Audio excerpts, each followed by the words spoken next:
Hey folks, this is Vent with Dad's Gaming Addiction, and today we're going to quickly check out Under Falling Skies. This is a solo experience for ages 12 and up, and the average playtime is 20 to 40 minutes, though that will change depending on what mode you play. So, what is Under Falling Skies? Well, similar to the TV show, it's a story about aliens attacking, and it's your job to defend Earth. So there are 3 different games that you can play. There is the basic game, in which case you're not going to use the blue dice, you're not going to use this orange ship, you're not going to use any of the other components in the box. Okay, that's the basic game. But everything that you see in front of you, not including these are also not in the regular game. All of this is the base game here, and you can play this over and over and over again as much as you want. Okay. Then you've got the full game. The full game introduces some new things. You'll be able to choose a different city. In the base game, you start off in Roswell, but there's also Washington, D.C. and New York. Okay, so you can choose your starting city, and that will determine what your base will look like. There are letters on these base tiles. There's A, there's B, and then there's C. The Roswell, which is used for the base game, uses A and B, so that's why I have A and B set up here. But if you choose to play the full game and choose a different city, you'll be observing different tiles instead, swapping out, say, this one for this one, or what have you. Now you'll also notice that these are double-sided. So Washington, D.C., it starts on the blue side. If you get defeated on one game, the game says you can replay that and play it on this side. So this makes it a bit easier for you to beat it. Like the humans become more resilient, and like this is a mulligan kind of thing where you can, if your city is destroyed, you can flip it over and then you can replay it again. And you'll be introducing possibly some blue dice, because depending on the bases, like this one here has blue spaces, whereas your Roswell base does not. The blue dice are robots that can be added to your base. You can generate robots, put them in a room, and as you use these robots, they will go down in value. And they will automatically work that room until they run out of value. So there are some ways to like automate rooms. So I know I'm getting ahead of myself here, but that's the second way you can play. You can add more components, you can flip over the city should you get defeated and play again. The third way to play is the campaign. The box is structured in such a way to where everything is layered appropriately. And it's worth noting that it's on here somewhere. This is a demo copy of the game. So here's a demo copy. So purposely, some of this stuff is blurred out on purpose. So that's sort of like, again, this is more for demonstration purposes without ruining the campaign. The campaign, as you can see, is sort of like a legacy game in the sense that it's played over the long haul. You're going to be able to get characters, there's going to be different scenarios, and I do not want to spoil any of that, okay? I did take a peek at the top part here, but I don't want to spoil anything. But suffice it to say, it's just one of those long-haul campaigns that you could play if you so choose to. That's why the playtime I said earlier was a bit variable, depending on what mode you play. They're going to have characters in there. If a city gets destroyed twice, it is permanently removed from the campaign, and some other rules that are associated with that. So how do you play the base game? Let's go ahead and just move this stuff off to the side, along with the stuff that we're not using, and we'll take a look at that. So what is the first part of a round? Well, that's typically, well, let's go ahead and explain setup, I should say. You've got the mothership up here, and then you're going to have skies here. And another thing that's variable, you could, to make the game harder, flip these over to the other side. There's little like red, pink, alien, goo, whatever. This makes the game tougher. So you can flip those over as you want to make the game harder. Okay, and during the scenario, that may be something that you have to do. So anyway, getting back to this, the mothership is here, and it's going to be moving down rows as it progresses through the game. And what you're trying to do, you're trying to raise this research tracker. There's a little marker, a little green marker here. you're going to raise that all the way up to the 11 up there in order to win the game. That's what you're trying to do. This is your base. You're going to be rolling dice and assigning these dice to the different base spots, one per column. There's 5 dice, one per column, and there's 5 columns. And you're going to be generating energy. There's an energy tracker over here to the left. You're going to be moving this up and down. It starts on the 2 space. This is your damage track. It starts on the very top, and as ships make their way down here and enter your Roswell area, this is going to go down by 1 every time. If it reaches the skull, then game over. Again, if you're playing the full game, you can flip the city over and play a second game. Anyway, there is an excavator, a little orange excavator token. It has a little energy symbol on it. Whenever you move it, you have to spend an energy. But the way this works is, it allows you to you can put dice anywhere before the excavator, but not after the excavator. The exception is you can put a dice after the excavator to a spot of a value that is equal to or less than the die here. So for example, I basically want to try and move this excavator down the base so I can use more rooms, okay? In order to move it, I can assign 1 die and 1 die only beyond the excavator. I can't use the room itself, but I can use, say, a 4 here, because 1, 2, 3, 4. So I could, and whenever it's time to resolve dice, I could go 1, 2, 3, 4 and do that.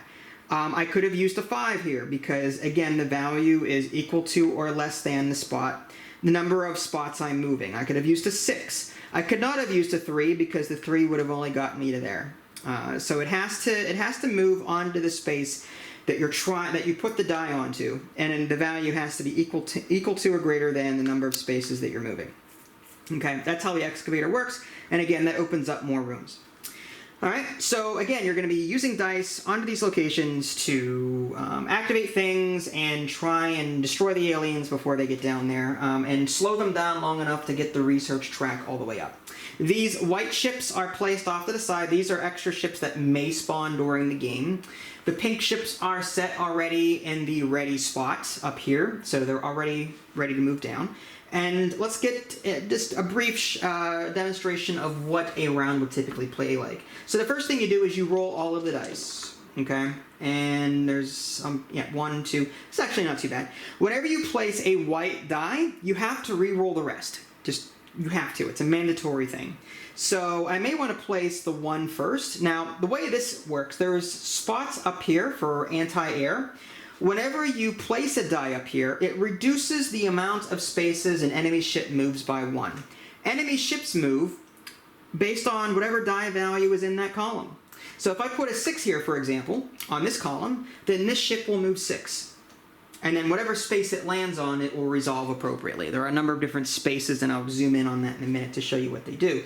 So the value that you put on these spaces will determine on that column how many spaces that particular ship moves, okay? If I were to put a 6 on the anti-air, this ship would only move 5 instead of 6. If I put a 1 here, well, that's the lowest value possible. 1 minus 1 is 0. That ship will not move. So if you put a 1 on the anti-air spots, the fighters will not move at all, okay? So again, one at a time, we're going to be assigning dice to these variable spots. If I place a die onto a spot, like say this green one, for example, or this red one, or the yellow ones will generate energy for me. The green ones will generate research, and the red ones will shoot down ships that happen to be on these explosion spots. I'm going to go ahead and zoom in a little bit on what you may see on the board. So, for example, if a ship lands on this little explosion here, one of these little pink ships lands on that, or a white one for that matter, if you happen to get a die, I'm trying to zoom out, there we go. If you happen to get a die on one of these airplane spots, the value has to be equal to or greater than the value listed on the space that they're on. It says a 3, so I would need to get a 3 on this space. Actually, this says -1 on here. So I would need to get a 4 or higher. There are dice modifiers on some of these spaces. So if I put a 4, 5, or 6 here, that would be equal to or greater than this 3. because there's a -1 modifier. And whenever it comes time to resolve these dice, this ship would blow up and go back up to the mothership, back up to the very top, not on the ready space where they're dropping, but up to the little dark area. And then during the mothership phase, they'll come back down and ready up, so to speak. So that's one of the things that you'll see. There's a little explosion space. So explosion spaces allow you to destroy enemy vessels that are on that space, assuming you put a die on one of those red fighter spaces in your base. Okay. The next thing you may see are these little arrow spaces, like that one or that one. Whenever a tiny fighter lands on one of these, they will move over, assuming that the space is empty. So if a ship happens to land here, then it will move here. And if a ship happens to land here, they will move over here, and so on. Okay, pretty simple stuff. This mothership, if a ship happens to land on the mothership space, that will automatically trigger the mothership to move down a single row. So now it is over top, the very top row here, and it's going to get closer and closer and closer. Okay, and that means those little fighters are going to need less time to get down to Roswell down here. The good thing about that is that it will not trigger the effect off to the right. If you take a look on the right side of the board, again, it's kind of hard to see, but there are little symbols here. Whenever a mothership reaches that row during the mothership phase, you're going to observe that. This says -1 research. So that means if my marker were somewhere up here, I would have to move it down 1 space, is what that would be. But if I trigger this when the tiny fighters are moving and they land on this, the mothership will move down a row but not trigger that. Okay? So that's a way of getting past these negative effects off to the right, but again, you're allowing the mothership to move further down faster than which you normally would. Okay? But again, you're skipping over some of those nasty effects while you're at it. So again, typically on a round, you're going to roll all of the dice, and then you're going to assign them out. So again, this is just for demonstration purposes. I'll do, let's see, 1, 2, 3, 4, 5, 6. Let's do that, and I can move the excavator there. Or maybe I'll do here, and no, let's do 1, 2, 3, 4. That would force me to re-roll it. Okay, so let's do this. If I want to move the excavator here, so maybe I'll put a 1 there, maybe a 2. That's research. Now, in order to move up on research, you'll notice that there's numbers. I guess I will zoom back in. In order to move this up to the next spot, I have to have a die value of equal to or greater value than what is listed here. This says a 3, for example. So what I need to do is I need to get a 3 or higher in a green spot on my base, and that will allow me to jump up to the next level. Okay, so there's 3, 1, 3, 1, 4, 1, 3, 2. So there's variable numbers all the way up. Okay, you'll notice this one says 11, which is crazy, and you're like, well, how am I supposed to get 11 when the die is only going up to 6? Well, there are some rooms in your base that are dual purpose. It requires 2 dice in order to actually use it. Here's an example. There's 2 rooms that are connected with each other. So you need a die here and a die here to actually use this room. And the energy cost for using that room is right below it. You'll be adjusting your energy marker appropriately.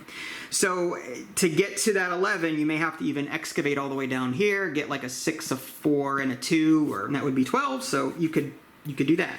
Okay. So spaces on your board are some of these rooms. You need 2 dice in order for them to actually work. So again, if I put a 1 here, and let's say I put a 4 here, placing a white die forces me to re-roll. And I'm not really going to think this out too much because I want to, I want to make this video somewhat quick. So again, it's 1 per column. Can't put that here, that's useless because I need 2 and there's no explosion spots. Maybe if I put the 1 there, and then the 5 here, and the 3. If a white die is the last die you place, then no reroll is necessary. So this is an 8. So we're going to resolve these in order. Okay, so what we're going to do is we're going to resolve those in order. And there's actually a nice little handy guide up here too, in case you get lost. It says roll all 5 dice. When you place all dice, move all ships in that column. So we're going to do that. So 1 and 1, that's 0, 0. So these two don't move at all. This is a 4, so it goes 1, 2, 3, 4 down to the 2 explosion space. This is a 5, that goes down to 1, 2, 3, 4, 5. Had I done a fighter thing, that would have been great to destroy both of those all at once. 3, 1, 2, 3. That moves down here. Place each die in a different column. Okay, so yeah, that's what we did. We placed the dice in different. Now the rooms phase. This is where we actually resolve these things. For each room you use, you spend energy, except the ones that we're generating. So there's 8 value here, minus the little 3 modifier here. Again, it's hard to see because we're sort of zoomed out, but let's go ahead and zoom in a little bit there. So we've got 8 minus 3 is 5. We're going to gain 5 energy. We're up to 7. It can't go any further than that. Resolve the effect of each dice. Again, 1 and 1. That's, again, those didn't move because of that. And then 4, this one here is... Oh, did I gain more energy than I needed to? Oh no, I'm moving the excavator. 1, 2, 3, 4. Okay, so that works there. So the excavators, and now we can use these rooms in the future because now these are considered excavated. And there's a little path that runs down like so. Okay? So if you had any robots, this is where you would use the robots to decrease the value. You would use their room and then decrease the value of the dice. After you're done resolving all of these dice, lastly, there's the Mothership phase. This is where you actually move the mothership. Now, you would move it down 1 row at this point, and then you would activate whatever effect is over there. In this case, it is a white fighter, according to the right-hand side here. So what we're going to do, and I know you guys can't see it because we're not there. There we go. So what we're going to do is we're going to spawn this little white thing up here, and the column that it prefers to go in is the column where if there's no enemy fighters in that column, or the furthest one down is where they prefer. So this one would go here because this ship is the furthest down along that column. Okay, so it spawned a ship. Okay. The next thing that happens, we're going to respawn any ships that were destroyed. Any ships that are in the dark side of the mothership from being destroyed are now sort of moved down into the ready columns and into the positions there. And then that should be it. Pretty sure anyway. And then you respawn ships, and that's what we're doing. We're respawning ships. So that is the general gist of how to play this game. We're going to continue taking turns, rolling dice, trying to get this research marker all the way up here to win the game.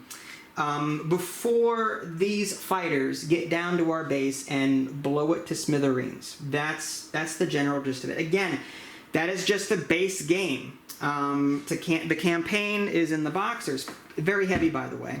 And then you could play just a regular full game. You can pick a different city. You could play it twice if you get defeated the first time. You could include the robots, the orange ship, and so on. So that was just a brief overview, and again, I don't really want to focus too much on the campaign because that's like one of those legacy, I don't want to, that can really ruin someone's day. If they're looking forward to play a legacy game, but you're spoiling things for them. So I'm not going to do that. I will show you that, there's score pads in here. You can write down the scenario name, any characters that you may have found, the name of your city, and so on. You can keep track of that. And like I said, there's bundles, and there's like 4 bundles in here. According to the book, there's like, I want to say 10 scenarios or 10 games that you can play in all when it comes to the campaign. So that's kind of cool. So hopefully this gives you a small taste as to what you're in for should you decide to pick up Under Falling Skies. If you guys haven't already subscribed to me on Twitch and YouTube, that way you can stay up to date with any new content I'm going to publish. This is Vince, thanks for watching, and I'll catch you next time.